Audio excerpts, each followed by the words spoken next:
या व्हिडिओमध्ये आपण तुम्हाला जर्सी लेआउट बिल्डर टूलचे संपूर्ण वर्किंग दाखवणार आहोत। हे आमच्या टूलचे अपलोड पेज आहे। इथे आम्ही फाईल अपलोड करण्याचा एक पर्याय दिला आहे। यूजर इथे एक्सेल फाईल अपलोड करू शकतो आणि सपोर्टेड फॉर्मॅट्स आहेत एक्सएलएस आणि एक्सएलएसएक्स। यूजर आपल्या पीसी मधून कोणतीही फाईल निवडू शकतो। चला ही फाईल सिलेक्ट करूया। आता आपण कनव्हास पेजवर जाऊया। कनव्हास पेजवर एक्सेल फाईलमधील सर्व एंट्रीज आपोआप पेजवर अरेंज होतात। जर सर्व एंट्रीज एका पेजमध्ये फिट होत नसतील तर टूल उरलेल्या एंट्रीज आपोआप पुढील पेजवर शिफ्ट करते आणि अशा प्रकारे पेजनुसार अरेंज करत राहते। जसं आपण पाहू शकतो, पेजच्या खालच्या बाजूला थोडी रिकामी जागा राहिली आहे। चला ती फिट करण्याचा प्रयत्न करूया। आता हेडर सेक्शनकडे जाऊया। हे एक जर्सी बिल्डर टूल आहे। सर्वात आधी आपल्याला एक्सेल फाईलमधील एकूण एंट्रीजची संख्या दिसते। सध्या एक्सेल फाईलमध्ये 30 एंट्रीज आहेत आणि त्याच 30 एंट्रीज कनव्हासवर देखील दिसत आहेत। आता पुढील ऑप्शनकडे जाऊया, जो लेआउट सेक्शन आहे। लेआउट सेक्शनमध्ये आपल्याला 4 वेगवेगळे फीचर्स मिळतात। पहिला फीचर आपल्याला शीटच्या साईज बदलण्याची सुविधा देतो। सध्या आपण 32 बाय 62 इंच या साईजवर काम करत आहोत। सर्व साईज इंचमध्ये मोजले जातात। जर आपल्याला साईज 44 बाय 62 करायचा असेल तर तो इथून बदलू शकतो। आता साईज बदललेला आहे आणि आपण तो स्केलवरून देखील तपासू शकतो, जिथे आता 44 बाय 62 दिसत आहे। यानंतर आपण नावाच्या बॉक्सची रुंदी कमी किंवा जास्त करू शकतो। जर आपल्याला नावाच्या बॉक्सची रुंदी 2 इंच ठेवायची असेल तर ते करू शकतो। आपण ती 8 इंच किंवा 10 इंच देखील सेट करू शकतो। हाईट ॲडजस्टमेंटसाठी या व्हॅल्यूज डिफॉल्टने लॉक असतात। बदल करण्यासाठी आपल्याला त्या अनलॉक कराव्या लागतात। अनलॉक केल्यानंतर आपण हाईट वाढवू शकतो। उदाहरणार्थ, जर आपण ती 8 इंच सेट केली तर ती खूप मोठी दिसते।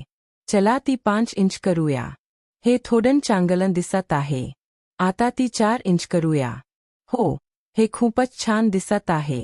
याच प्रकारे आपण नंबर बॉक्सची रुंदी आणि हाईट देखील बदलू शकतो। यानंतर आपल्याकडे ग्रिड लेआउटचा ऑप्शन आहे।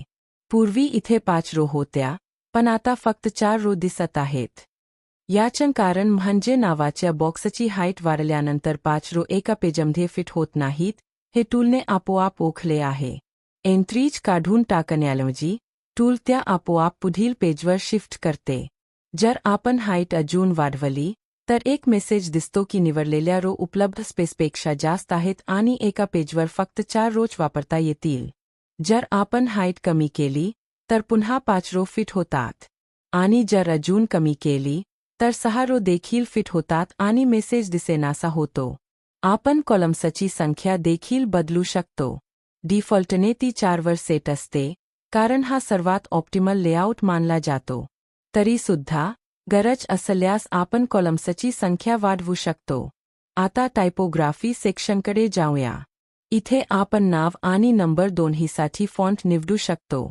हे फॉन्ट खास जर्सी डिझाईनसाठी निवडलेले आहेत। आपल्या पीसी मधून कस्टम फॉन्ट देखील अपलोड करू शकतो। अपलोड झाल्यानंतर नावाचा फॉन्ट आपोआप अपडेट होतो। हीच प्रक्रिया नंबरच्या फॉन्टसाठी देखील लागू होते।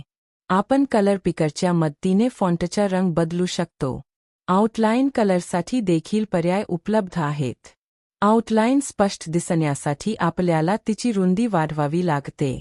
एकदा ती वाढवल्यानंतर आउटलाईन स्पष्टपणे दिसते आणि आपण तिचा रंग देखील बदलू शकतो। यानंतर आपल्याकडे अलाइनमेंटचे ऑप्शन्स आहेत।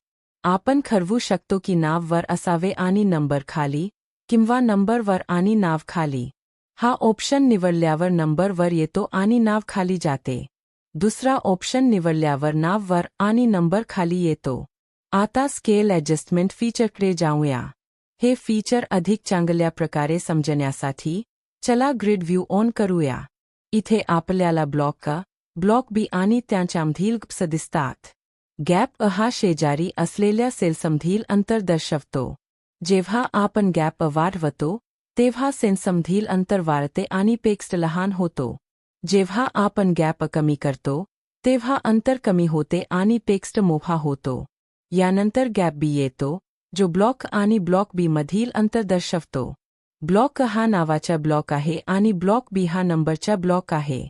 हाक वाढवल्यावर नाव आणि नंबरमधील अंतर वाढते. गॅप सी हा ब्लॉक बीच्या खालच्या बाजूचा आणि पुढील ब्लॉक च्या वरच्या बाजूचा अंतर दर्शवतो. हाक वाढवल्यावर रोमधील उभी स्पेसिंग वाढते. हे सर्व बदल रिअल टाईममध्ये दिसतात, ज्यामुळे आपल्याला लेआउट आणि स्पेसिंगवर पूर्ण नियंत्रण मिळते. यानंतर आपल्याकडे डीपीआयचे ऑप्शन्स आहेत. आपण 72 डीपीआय, 100 डीपीआय, 150 डीपीआय आणि 200 डीपीआय यांपैकी कोणताही पर्याय निवडू शकतो. डाउनलोडसाठी जेपीजी, झिप आणि पीडीएफ हे पर्याय उपलब्ध आहेत. शेवटी, आपल्याकडे नवीन एक्सेल फाईल अपलोड करण्याचाही पर्याय आहे.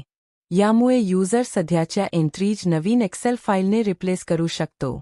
वरच्या उजव्या बाजूला झूम कंट्रोल्स आणि फिट टू स्क्रीन हा ऑप्शन देखील आहे, ज्यामुळे पाहणे अधिक सोपे होते.